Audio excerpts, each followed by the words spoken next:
আসসালামু আলাইকুম, আমি আফসানা আফিয়া। আমার চ্যানেলে আপনাদেরকে স্বাগত জানাই। কাছে দূরে যে যেখান থেকে আমার ভিডিওটি দেখছেন, আশা করছি আল্লাহর রহমতে সবাই অনেক ভালো আছেন। আমিও আলহামদুলিল্লাহ ভালো আছি। আজকে আমি খুবই লোভনীয় একটি রেসিপি নিয়ে হাজির হয়েছি, যেটা সবাই পারেন এবং খুব সহজে করা যায়। সেটা হলো কাঁচা আম মাখা রেসিপি।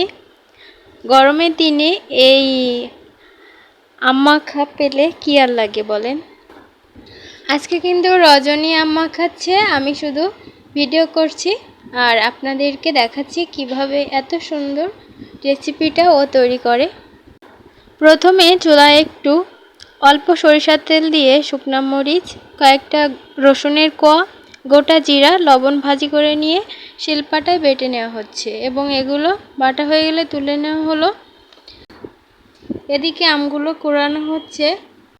আমগুলো কুড়ানো শেষ হলে আমের ভিতরে পাকা তেঁতুল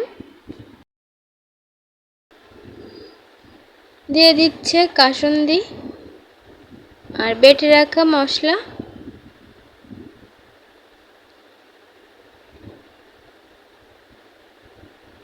আর 2 টুকরা লেবুর রস।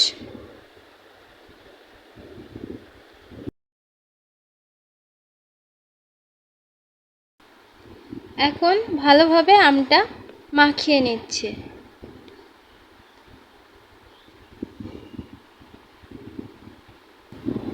তো মাখানো শেষ হলে হালকা একটু চিনি দিতে হবে এটাতে। তো আজ এ পর্যন্ত। সবার দীর্ঘায়ু কামনা করে আজকের মতো বিদায় নিচ্ছি। আল্লাহ হাফেজ। আসসালামু আলাইকুম।